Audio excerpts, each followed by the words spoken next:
Larian Studios have created two critically acclaimed and fan-beloved CRPGs in the form of Baldur's Gate 3, which scored multiple 10 out of 10 reviews, and Divinity Original Sin 2, which won Game of the Year from PC Gamer and had multiple 9 out of 10 reviews.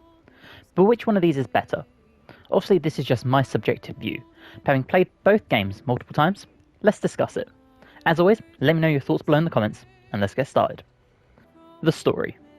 Baldur's Gate 3 is your classic Dungeons & Dragons tale set within the setting of Faerun, whereas Divinity Original Sin 2 is set within a world created by Larian Studios, a homebrew, you could say, to use a D&D term. Both games feature your classic good versus evil.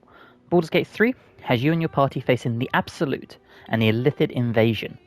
On the other hand, Divinity Original Sin 2 has you facing Lucian and his followers, with the potential to act evil yourself to add a twist to this class trope, as well as featuring a race against time for an affliction to various degrees. Baldur's Gate 3 being the Illithid tadpole in your skull corrupting you, Divinity Original Sin 2 being the source collars you need to remove. We'll keep this as spoiler free as possible, but one of these issues in the games is resolved quicker than the other. For me, the story of Baldur's Gate 3 is far more interesting and engaging than the story of Divinity Original Sin 2. While playing, I found myself non-caring of the story in Divinity, whereas Baldur's Gate had me gripped from start to finish. That's not to say the story of Divinity is bad. Users rave about the story and the morals of it, but for me personally, it missed the mark.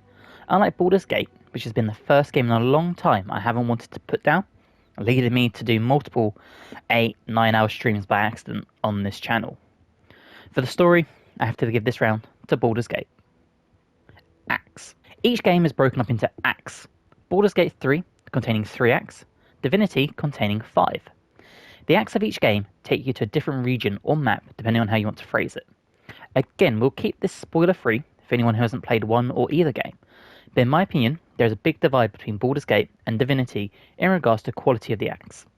Divinity Original Sin, in my opinion, starts weaker and builds more momentum as the game goes on, with each act growing on the strength of the other as the game progresses.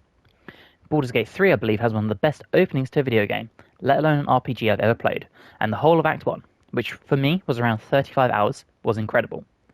However, as the game progresses, the acts do feel weaker. Act 2 is an amazing premise and great moments, but feels slightly unpolished compared to Act 1. This could be in part due to the lengthy early access Act 1 had, and the feedback Larian received from the community. Act 3, however, can feel a chore and was far less interesting to me than Act 1 and 2 combined. I think most of this, sadly, is due to the side quests, which felt much more empty, for lack of a better term, than the quests featured in Acts 1 and 2. I'd like to stress, though, the companion quests and main story quests in Act 3 are very strong. For me, while it's close, I do think the building momentum of Divinity is just slightly better than Baldur's Gate when it comes to the acts of the games. I love Baldur's Gate 3, it's one of my favourite games ever now, but Act 3 felt a little bittersweet at points as I was playing. So this point goes to Divinity. Character creator and graphics. Originally I was going to separate the graphics and the character creator and talk about these individually, but it feels unfair. Baldur's Gate 3 was obviously released this year, 2023, for anyone watching this in the year 2034, who knows. Whereas Divinity was released in 2017. That 6-year difference has seen an increase in better computer hardware, as well as a new generation of consoles. Having played Baldur's Gate on PS5 and Divinity on PS4, Baldur's Gate has far superior graphics. I can't see an argument to Divinity being superior in that department. This also crosses over to the character creator, with Baldur's Gate having many more options, classes and races, all of which are taken from Dungeons & Dragons. To me, it feels unfair to reward Baldur's Gate for being better graphically, because there is a big year difference between these games. You're playing a game from 2017 compared to a game from 2023, you know there's going to be a difference in graphics. It comes with the territory. You have to just deal with this. The companions. Each game features multiple companions to recruit.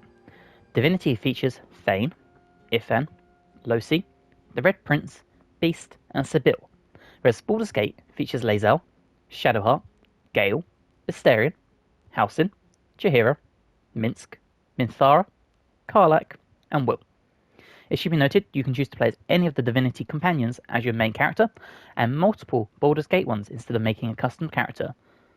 In my opinion, Baldur's Gate has far superior companions.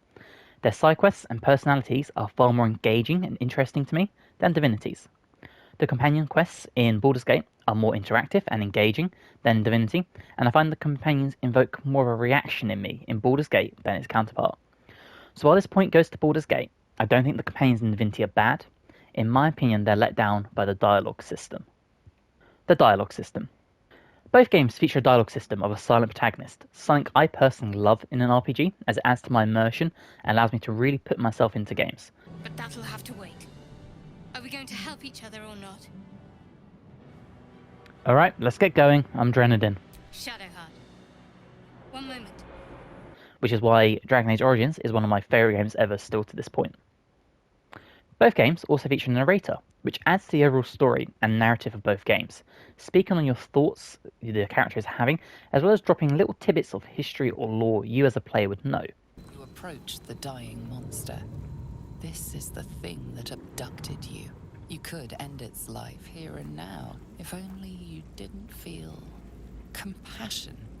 Before you can even touch the lever, you hear a sniff and snort behind you as the snoring Magister mumbles himself awake. One bloodshot eye opens, and then another. A narrator is a feature that other games such as Biomutant has tried to include in their games, far less successfully in my opinion, whereas Larian integrates it in both games to a hugely successful level. The narrator is a key part of both of these games, and I think without it, both games would be lacking a core component that makes these things special. The area where Divinity falls short, in my opinion, is the lack of cutscenes. This to me really takes away from the story and the characters, which is the biggest flaw. The story beats happen within the dialogue, whereas a cinematic cutscene, I believe, really adds to the feel of a game and can convey emotion greater than just spoken dialogue in a text box. Unfortunately, hands down for me, Baldur's Gate takes this round too. Difficulty.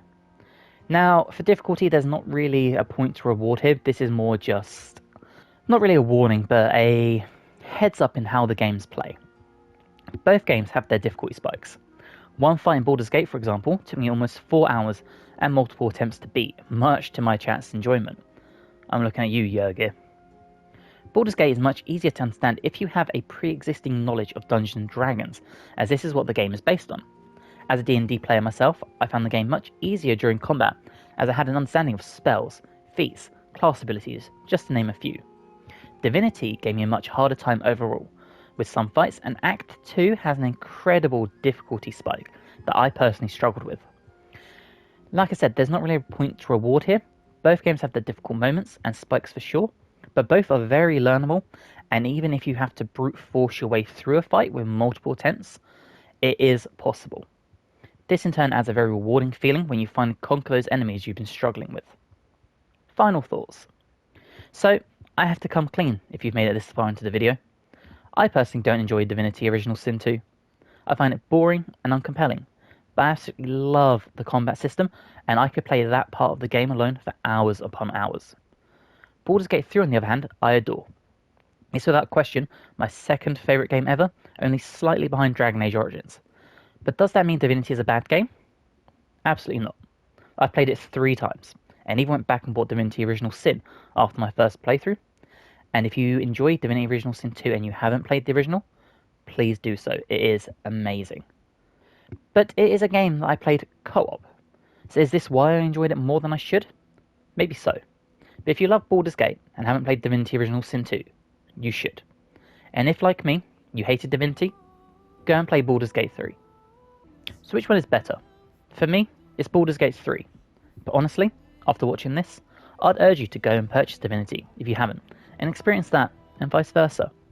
You might just fall in love with another game, and discover why people like me love RPGs. Thank you for watching, guys. If you haven't already, let me know your thoughts below. And while you're there, why not hit that like button for me? It helps a lot. If you're new, and you're not subscribed, but would like to, that would be amazing, and hopefully, guys, I'll see you in the next one. Bye, guys.